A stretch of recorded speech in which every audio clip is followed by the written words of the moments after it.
সময়টা শীতের শুরু। বাইরে অন্ধকার আরো বেশ জাঁকিয়ে পড়েছে। চারিদিকে হালকা কুয়াশাচ্ছন্ন। রাতে খাওয়ার এটো বাসনগুলো তো মাজতে হবে, কিন্তু এত রাতে আবার পুকুর পাড় অব্দি যেতে হবে। মহিলাটি হাতে কিছু এঁটো বাসন নিয়ে ঘরের বাইরে বেরিয়ে চলতে থাকে পুকুর ঘাটের দিকে। কিছুটা দূর যেতেই রাস্তার এক কোণে তার চোখে পড়ে পুরনো একটা কুয়ো। এই কুয়োটার কথা তো ভুলেই গিয়েছিলাম, কিন্তু আমি এখানে বিয়ে হয়ে আসার পর থেকেই শুনছি গ্রামে এই কুয়ো কেউ ব্যবহার করে না। এটা নাকি অশুভ। কুয়ো আবার অশুভ হয় নাকি? ধুর, কী সব কথাবার্তা। আর রাতের বেলা তো কেউ দেখছে না, কটাই তো মাত্র বাসন, মেজে চটপট চলে যাই। সে নিজের ভাবনা মতোই এগিয়ে গেল কুয়োটার দিকে। বাহ, বেশ ভালোই হয়েছে। একটা বালতিও রাখা আছে দেখছি, আর তাতে আবার দড়িও বাঁধা। ওটা দিয়েই জল তুলে বাসনগুলো মেজে নিতে হবে, সুবিধেই হবে তাহলে। কুয়োটার সামনে গিয়ে সে দেখে সেখানে রাখা বালতিটা বেশ পুরনো, আর তার যে ব্যবহার দীর্ঘদিন হয় না তারও ছাপ স্পষ্ট। এঁটো বাসনগুলো নিচে নামিয়ে রেখে সে বালতিটা কুয়োর ভেতরে ফেলল। লোহার বালতিটার এক কোণে হাত লেগে মহিলাটির হাতটা একটু কেটে গেল, আর টুপটুপ করে কয়েক ফোঁটা রক্ত কুয়োর ভেতরে পড়ল। উফ, বালতির কোনাটা ফাটা ছিল, ওখানে লেগেই হাতটা কেটে গেল। বালতিটা কুয়োর ভেতরে ফেলার অনেকটা সময় পরে আওয়াজ হলো। কুয়োটা অনেক গভীর মনে হচ্ছে। বালতিটা অনেকটা পরে কুয়োর জলে গিয়ে পড়ল। মহিলাটি অন্ধকারে দেখতে পারল না ঠিকই, কিন্তু কুয়োর ভেতরের জলটা ধীরে ধীরে লাল হতে থাকে, ঠিক যেন রক্তের মতন।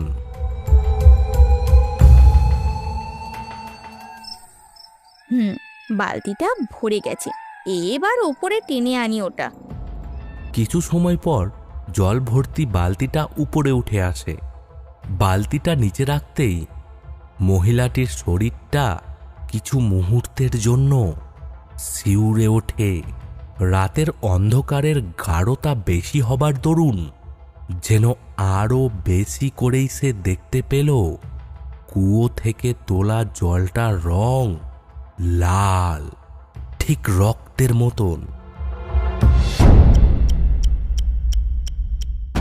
ভয়ে কয়েক পা পিছিয়ে গেল সে, কিন্তু সেই বালতির জলটা কয়েক মুহূর্তের মধ্যেই আবার টলটলে পরিষ্কার জল হয়ে গেল।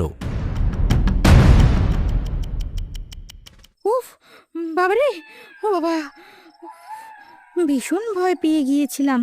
চোখে এতটা ভুল দেখলাম, চশমা পড়তে হবে মনে হচ্ছে। বলে নিজেই একবার হেসে নিল সে। এরপরে বালতির জল দিয়ে এঁটো বাসনগুলো সে মাজতে শুরু করে। কিছুক্ষণ পর মহিলাটির দেখার অলক্ষ্যেই কুয়োর কালো গভীর অন্ধকার থেকে উঠে আসতে থাকে একটা গোঙানির আওয়াজ। আওয়াজটি মহিলাটির কানে বাজতে থাকে। এদিকে ওদিকে তাকিয়ে আওয়াজের উৎসটা বোঝার চেষ্টা করে সে, কিন্তু গুণাক্ষরেও সে বুঝতে পারে না কি বিভৎসতা অপেক্ষামান তার প্রতীক্ষাতে। আওয়াজের তীব্রতা যেমন বাড়ছে, তেমনি আওয়াজটা যেন তার সামনে আরো সামনে আসছে। মহিলাটির এবার বেশ ভয় লাগতে শুরু করে। তাড়াতাড়ি বাসনগুলো জল দিয়ে ধুতে থাকে সে, আর তারই সাথে অন্ধকারে এপাশে ওপাশে তাকাতে থাকে। কে কে কে আওয়াজ করছো? আমি এইসবে ভয় পাই না, কিন্তু ভালো কথা বলছি, এখান থেকে চলে যাও, চলে যাও বলছি। ঠিক এমন সময় কুয়োর ভেতর থেকে দুটো হাত আর একটা মাথা বেরিয়ে আসে। কুয়োর ভেতর থেকে যে বেরিয়ে এসেছে সে কোনো মানুষ নয়, সে যে এই জীবন্ত পৃথিবীর কেউ নয় তা একদম স্পষ্ট।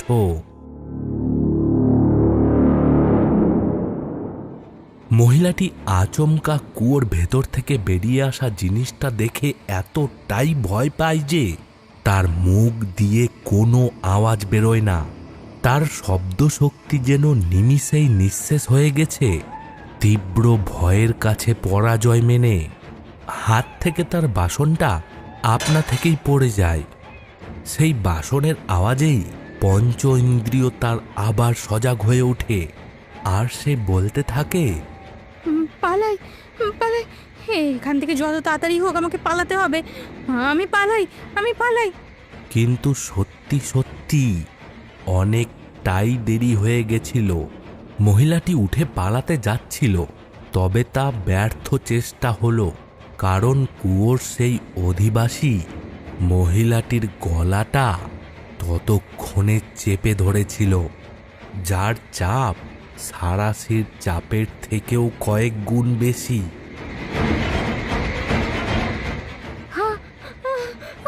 আমাকে ছেড়ে দিন, আমাকে ছেড়ে দিন, ছেড়ে দিন আমাকে। সে যাকে এই কথাগুলো বলছে তার মধ্যে বিন্দু মাত্র কোনো মায়া মমতা নেই, আছে শুধু হিংসা আর ক্ষুধা, রক্তের ক্ষুধা। কয়েক মুহূর্তের মধ্যেই মহিলাটিকেও সেই অন্ধকার কুয়োর বাসিন্দা টেনে নিয়ে গেল অতল গভীরে। গ্রামের মহিলাটি তখনও বাঁচার জন্য চিৎকার করে চলেছে, কিন্তু তার চিৎকার ঘুমে অচৈতন্য গ্রামের কারো কান অবধি পৌঁছালো না। আর পৌঁছালেও হয়তো এই দিকে এখন কেউই আসতো না। ধীরে ধীরে তার চিৎকার মিলিয়ে যেতে যেতে একদম শান্ত হয়ে যায়।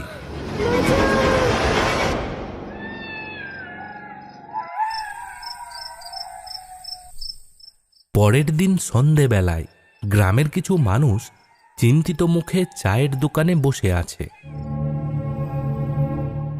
ইস, হারাধনের বউটা কি বাজেভাবে মরল। যা বলেছ, রোজকারের মতোই এঁটো বাসন মাজতে গেছিল, অনেকটা সময় হয়ে গেছে তাও ফিরছে না দেখে হারাধন খুঁজতে বেরোয়, আর খুঁজতে খুঁজতে ওই অভিশপ্ত কুয়োর কাছে গিয়ে সে দেখে বাসনপত্র এদিকে ওদিকে ছড়িয়ে পড়ে আছে, আর চারিপাশে চাপ চাপ রক্ত। তখন আর ওর পুরো বিষয়টি বুঝতে অসুবিধা থাকে না। সাথে সাথেই গ্রামের সবাইকে খবর দেয় সে। সকালে এসে পুলিশ খুঁজেও আর দেহ পায়নি, আর পাওয়ার তো কথাই নয়, ওটা যে মৃত্যুপুরীর পথ, ওখানে হারিয়ে গেলে আর কেউ ফিরতে পারে না। বেচারি মেয়েটা যদি জানতো ওই কুয়োর নিচে কি ভয়ঙ্কর জিনিস আছে, তাহলে আর যেতই না। হারাধন নাকি বিয়ের পরপরই বউকে সবটা বলে রেখেছিল, কিন্তু হয়তো সে মানেনি বা বিশ্বাস করেনি, তার মাসুল প্রাণ দিয়েই তাকে দিতে হলো। এতদিন তো সব শান্ত ছিল, এখন আবার সে জেগে উঠেছে। এই গ্রামের সব থেকে বড় অভিশাপ হলো এটা। এখন তো গ্রামের সবাইকে আরো বেশি সাবধানে থাকতে হবে। থাকতে তো হবেই, রাতে তো অনেক দূরের কথা, সন্ধ্যের সময় আগে যদিও মাঝে মাঝে ওই কুয়োর পাশের পথ দিয়ে যাওয়া যেত, এখন তো ভুলেও নয়, কারণ ওখানে অপেক্ষাতে আছে। না, রাতে আর তার কথা বলবো না। যা বলেছ, এখন আর এই বিষয় নিয়ে বিশদে না বলাই ভালো। আর রাত 8টাও বাজে, আর দেরি নয়, চলো বাড়িতেই ফেরা যাক। পটাই, তুইও তোর দোকানটা তাড়াতাড়ি বন্ধ করে বাড়িতে ফিরে যা। বুঝতে তো পারছিস বিপদ এখন চারিদিকে ঘুরছে রাতের অন্ধকারে। দুটি লোকের কথা শুনে চায়ের দোকানদার পটাইও মাথা নেড়ে সম্মতি জানায়। গ্রামের চারিপাশ কিছু সময়ের মধ্যেই শুনশান হয়ে যায়, দেখলে যেন মনে হবে গভীর রাত। সেই কুয়োর উপরে বসে থাকতে দেখা যাচ্ছে একটা কালো ছায়াকে। দূরের জঙ্গল থেকে শোনা যাচ্ছে শেয়ালের করুণ কান্না, যেন সেও বুঝতে পারছে রাতের অন্ধকারের মাঝে লুকিয়ে আছে এক ভয়ঙ্কর বিপদ, যার মুখোমুখি হলেই মৃত্যু।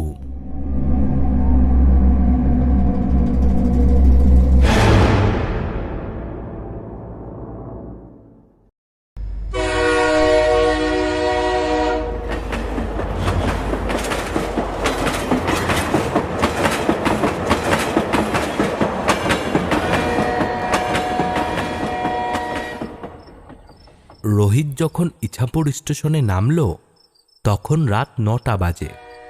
তার গন্তব্য হলো মামার বাড়িতে, কারণ দিন দুয়েক পর তার বোন মানে মামার মেয়ে খেয়ালির বিয়ে। বাবা মা দিন তিনেক আগেই এখানে চলে এসেছে। রোহিত অফিসের ছুটি পায়নি বলে আগে আসতে পারেনি, আজ এসেছে। একদম বিয়ে বৌভাত কাটিয়ে বাড়িতে ফিরবে, এটাই তার পরিকল্পনা। আজ তো ইছাপুর স্টেশন একটু বেশি ফাঁকা মনে হচ্ছে। স্টেশনের আলোও জ্বলছে না, বাইরে কোনো রিক্সাও পাবো কিনা সেটা সন্দেহ আছে। রোহিত যেমনটা ভেবেছিল হলোও ঠিক তাই। স্টেশনের বাইরে এসে সে দেখে রিক্সা তো দূরের কথা, দূর দূরান্ত অবধি জন প্রাণীর কোনো হদিশ নেই। রোহিত যখনই সন্ধ্যা রাতে ইছাপুরে এসেছে তত বাড়ি সে দেখেছে স্টেশনের বাইরে একটা চায়ের দোকানে বেশ কিছু মানুষের আনাগোনা থাকতই, এমনকি সে নিজেও কয়েকবার চা খেয়েছে। কিন্তু আজকে দেখল সেই চায়ের দোকানের ঝাপটাও বন্ধ। কোথাও কোনো বড় অনুষ্ঠান আছে নাকি কে জানে। আর কি করা যাবে, এখন তাহলে পায়ে হেঁটেই মামার বাড়ি অবধি যেতে হবে। সেই মতোই পায়ে হেঁটেই মামার বাড়ির উদ্দেশ্যে চলতে শুরু করল রোহিত। চারিপাশ বেশ ফাঁকা হবার দরুন বেশ শীত শীত লাগছিল ওর। বেশ কিছু সময় হাঁটার পর রোহিত পৌঁছল সেই কুয়োটার সামনে। কুয়োটা সে পেরিয়েই যাচ্ছিল, হঠাৎ তার একবার মনে হলো যেন একটা কেউ ওই কুয়োটার পাশে বসে আছে। রোহিত সেদিকে তাকিয়ে দেখে একটি মেয়ে হাঁটুর মধ্যে মাথা গুজে বসে আছে। মুখটা ঠিক বোঝা যাচ্ছে না। রোহিত বেশ অবাক হলো এটা দেখে, আর সেটা হবাও স্বাভাবিক। রোহিত এগিয়ে গেল সেই দিকে যেখানে এই রাতে বাইরের অন্ধকারে একটাও মানুষকে দেখলাম না, সেখানে আপনি এখানে এভাবে বসে। রোহিত এখন আরেকটি বিষয় খেয়াল করল, মেয়েটার শরীর পুরো ভেজা। এমন রাতে ভেজা শরীর নিয়ে এইভাবে বসে আছেই বা সে কি করে? রোহিতের মনে আবার এই প্রশ্ন এলো, আপনার শরীরটাও তো ভিজে রয়েছে। রোহিত জিজ্ঞাসা করলেও কোনো উত্তর আসে না মেয়েটির কাছ থেকে। উত্তর দিচ্ছে না দেখে রোহিত মেয়েটার শরীরে হাত রাখে আর নিমিষের মধ্যেই হাতটা সরিয়ে নেয়। কি ভীষণ ঠান্ডা শরীরটা! এত ঠান্ডাও কারোর শরীর হতে পারে? ঠিক সেই সময় কুয়োর পাড়ে বসে থাকা মেয়েটি ধীরে ধীরে মুখ তুলে। তার মুখটা দেখে রোহিত 3-4 পা পিছিয়ে যায়। মুখটা কি ভীষণ ভয়ঙ্কর, চোখ দুটি সাদা, মুখের বিভিন্ন জায়গা থেকে চামড়া খসে গেছে। রোহিতের দিকে হাত বাড়িয়ে দিয়ে যেন সে রোহিতকে ডাকছে। রোহিতের মনে আর বিন্দুমাত্র সংশয়ের অবকাশ থাকে না যে এটা একটা ডাইনি। রোহিত আর এক মুহূর্ত সময় নষ্ট না করে পিছনের দিকে মুখ করে ছুটতে শুরু করে। গায়ের সমস্তটুকু শক্তি দিয়ে যতটা জোরে ছোটা যায় ততটা জোরেই সে ছুটছে। ছুটতে ছুটতে সে মামার বাড়ির সামনে এসে মাটিতে বসে হাঁপাতে থাকে। তার শরীর দরদর করে ঘামছে। মামার বাড়িতে আলো জ্বলছে ঠিকই, কিন্তু বাড়ির বাইরে একটাও লোক নেই। সবাই ঘরের ভেতরে ঢুকে আছে। কিছুটা সময় জিরিয়ে নিয়ে সে ঘরে ঢোকে। সবাই তো ওর কথা শুনে ভীত হয়ে পড়ে। রোহিত যে আজকে আসবে সেটা কাউকে কিছু না জানানোর জন্য বাড়ির লোকের কাছে বেশ খানিকটা বকাও তার জুটল। বিশেষত রোহিতের মা মনিকা দেবী ছেলের কথা শুনে তো কেঁদেই ফেলল। আহ মা, কাঁদছো কেন? তোমার আশীর্বাদ থাকতে আমার কি কিছু হতে পারে নাকি? দিন তিনেক আগে গ্রামে কি হয়েছে সেটাও সে মামার বাড়ির সবার কাছে শুনল। আর এই কারণেই ইছাপুর গ্রামের চারিদিকে সন্ধে রাত্রেই নিশুতিতে পরিণত হয়েছে। ধীরে ধীরে এই সমস্ত কিছু বিয়েবাড়ির খুশিতে শান্ত হয়ে যায়। তবে রোহিতের মনে অনেক প্রশ্ন থেকে যায়, আর এই প্রশ্নগুলির উত্তর সে খুঁজে পায় দাদুর কাছে পুরো ঘটনাটা শোনার পর। আজ থেকে বেশ কিছু বছর আগে নয়না তার স্বামী আর তার মেয়েকে নিয়েই এই ইছাপুর গ্রামের শেষে থাকত। তারা পেশায় ডোম। শ্মশানঘাটে মৃতদেহ সৎকার করেই কোনো মতন তাদের সংসার চলত। কিন্তু হঠাৎ একদিন এক পথ দুর্ঘটনাতে তার স্বামী মারা যাওয়ার পর নয়না বাঁশ আর বেত দিয়ে গৃহস্থালির জিনিসপত্র তৈরি করেই দিন কাটাত।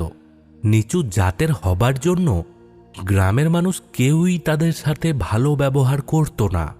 কিন্তু মানুষ মারা গেলে নয়নার মতো মানুষেরা না থাকলে যে কি হতো সেটা কিন্তু কেউ ভেবেও দেখত না। একবার নয়নার মেয়ের ভীষণ বেশি শরীর খারাপ করল। এখন যায় তখন যায় অবস্থা। হাসপাতালেও ভর্তি নিল না, এমনকি ডাক্তারও বাড়িতে অবধি এলো না। নয়নার মেয়ের শরীরে তখনও ভীষণ জ্বর।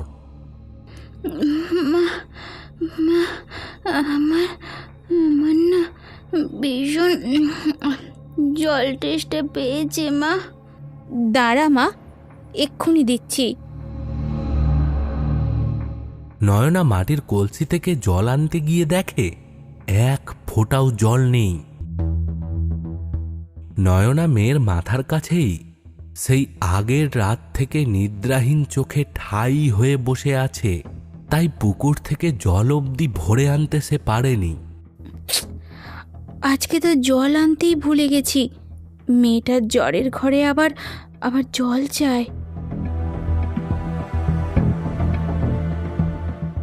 মেয়ের মাথাতে হাত বুলিয়ে নয়না বলল, আমি এখন জল নিয়ে আসি মা, তুই একটু অপেক্ষা কর মা, আমি এক্ষুনি জল নিয়ে আসছি। পুকুর বাড়ি থেকে অনেকটাই দূরে, অতটা যেতে অনেক সময় লেগে যাবে। তাই সে ঠিক করে গ্রামের কুয়ো থেকেই জল ভরে আনবে। সেই মতোই সে কলসি নিয়ে কুয়োর কাছে যায়। কুয়োর কাছে গিয়ে দেখে ওখানে কেউ নেই। বালতি দিয়ে কুয়ো থেকে জল তুলে যেই না কলসিতে ভরতে যাবে তখনই কিছু গ্রামের মানুষ সেখানে চলে আসে। সবাই নয়নাকে বলে, নিচু জাতের মেয়ে হয়ে এত বড় সাহস তোর! আমরা যে কুয়োর থেকে জল খাই সেখান থেকে তুই জল নিস? ভুল হয়ে গেছে গো, ভুল হয়ে গেছে, আর কোনোদিনও হবে না। আসলে আমার মেয়েটার ভীষণ জল তেষ্টা পেয়েছে, কষ্ট পাচ্ছে। পুকুর অবধি যেতে গেলে অনেকটা সময় লাগবে, তাই এখান থেকে জল নিচ্ছিলাম। আমাকে এবার যেতে দাও, না হলে মেয়েটা যে জল না পেয়ে আবার আরো কষ্ট পাবে। আমাকে যেতে দাও, যেতে দাও এখান থেকে। মানুষ উঁচু নিচু জাত নিয়ে এতটাই মত্ত ছিল যে পঞ্চায়েত প্রধান না আসা অবধি তাকে ওখানেই আটকে রাখা হয়। এমনকি পরেও কুয়োর থেকে জল তোলার অপরাধে ওর মুখে কালি মাখিয়ে দেওয়া হয়। শেষ অবধি পুকুর থেকে জল নিয়ে যখন নয়না বাড়িতে ফেরে তখন সত্যি অনেক দেরি হয়ে গেছিল। মৃত্যু শয্যায় মেয়েটি জল খেতে চেয়েছিল, সেইটুকুও সে পায়নি। জল না পেয়ে মৃত্যু যন্ত্রণায় ছটফট করতে করতে সে মারা গেছে। মৃত মেয়েকে দেখে নয়নাও অস্বাভাবিক আচরণ করতে থাকে। মেয়েকে কোলে করে নিয়ে পৌঁছায় সেই কুয়োর সামনে। গ্রামের মানুষ তখনও সেখানেই ছিল।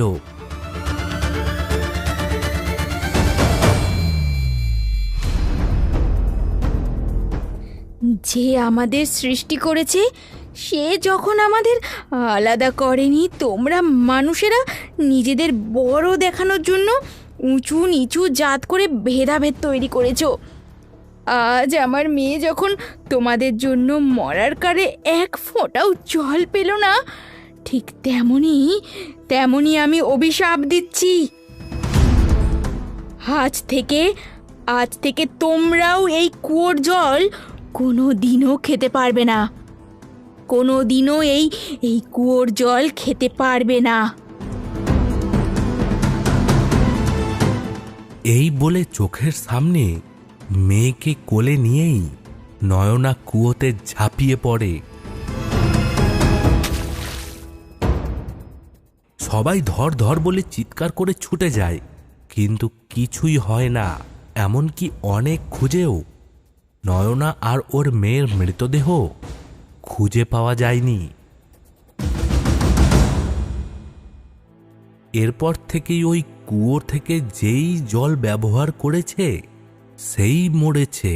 যে কুয়োর জলের জন্য গ্রামের সবাই নয়নাকে অপদস্থ করেছিল, সেই কুয়োর জল ব্যবহার করা ইচ্ছাপুর গ্রামবাসীরা বন্ধ করে দিয়েছে চিরতরে।